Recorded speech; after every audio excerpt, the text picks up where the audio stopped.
أما بعد فقد قال الله تبارك وتعالى في القرآن المجيد أعوذ بالله من الشيطان الرجيم بسم الله الرحمن الرحيم ذلك الكتاب لا ريب فيه هدى للمتقين وقال النبي صلى الله عليه وسلم خيركم من تعلم القرآن وعلمه الہی رونق اسلام کے سامان پیدا کر الہی رونق اسلام کے سامان پیدا کر دلوں میں مومنوں کے الفت قرآن پیدا کر صدر محترم اسٹیج پر رونق افروز بزرگان دین و حاضرین جلسہ آج کی اس محفل میں اور آج کے اس مبارک اجلاس میں میرا موضوع سخن دنیا کی سب سے پاکیزہ اور مقدس کتاب قرآن پاک ہے ہمیں چڑھتے سورج کی طرح یقین ہے کہ اس کا ایک ایک حرف سچا اور صادق ہے وہ قرآن پاک جس کی زبان مقدس بیان مقدس اور جو فصاحت و بلاغت پہ ٹھاٹھے مار سمندر ہے جس کے متعلقہ ارشاد ربانی ہے وہ قرآن پاک جس کے بارے میں محسن انسانیت حضور پاک صلی اللہ علیہ وسلم نے ارشاد فرمایا کہ تم میں سے سب سے بہتر شخص وہ ہے جو قرآن کو سیکھے اور سکھائے دعا کیجیے کہ خداوند قدوس ہم سب کو قرآن کی دولت سے مالا مال فرمائے آمین دوستو قرآن پاک رب ذوالجلال کی طرف سے عطا کرتا ہوا حسین تحفہ ہے کہ جس نے 23 برس کے قلیل مدت میں پورے عالم میں وہ انقلاب برپا کر دیا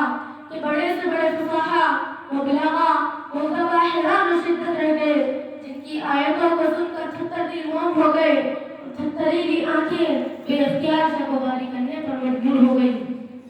دوستو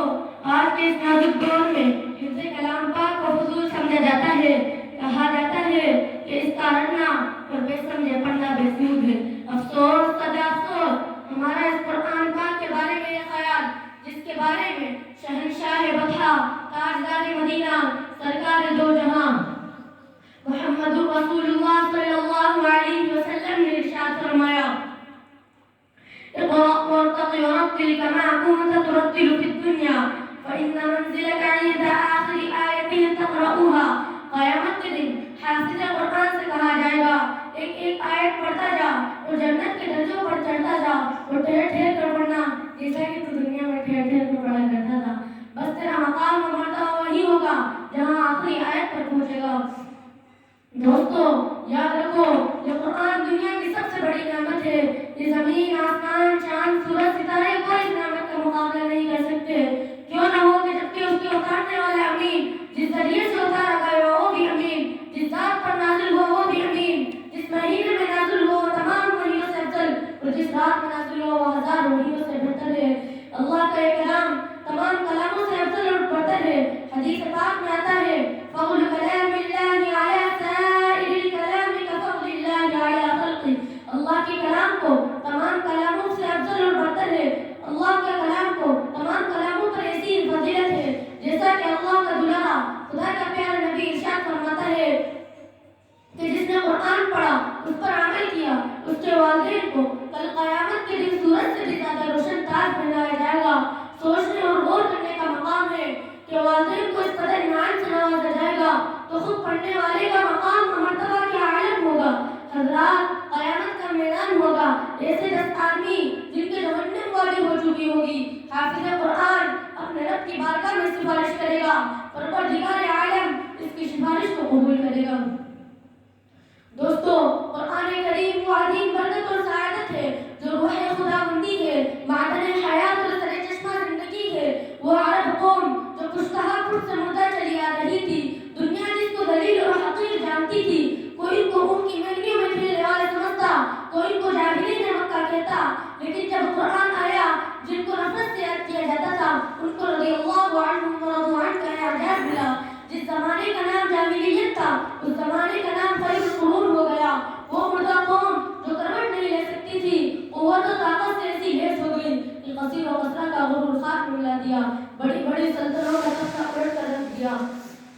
دوستو قرآن آیا تو زمانے و مکان میں زندگی آئی قرآن آیا تو عدم مساوات کا پیغام ملا قرآن آیا تو منصب اسلام پھیلا قرآن آیا تو قصیر و قصرہ کا غرور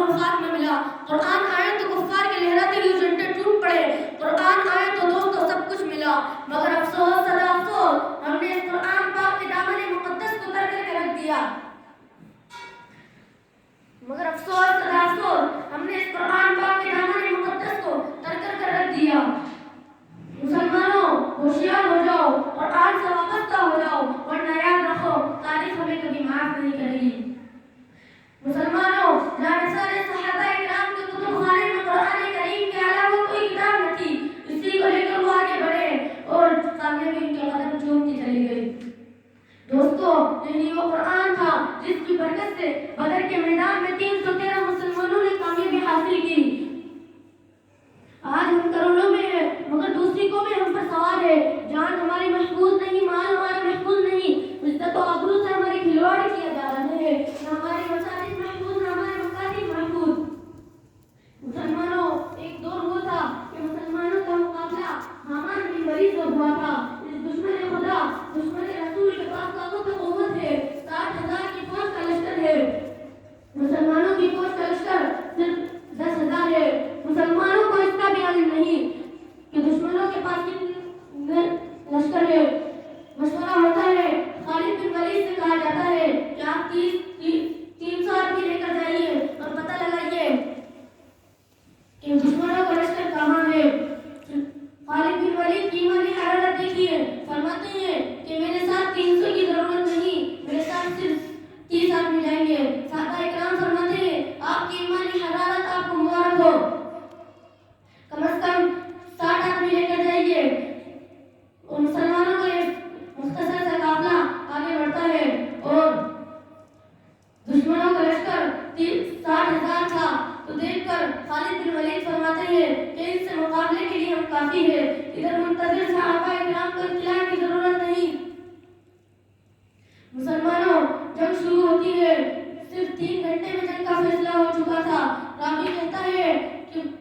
اللہ کے وہ جانور سپاہی ان میں گھستے تو دکھے، پھر نہیں پتا وہ کہاں گئے۔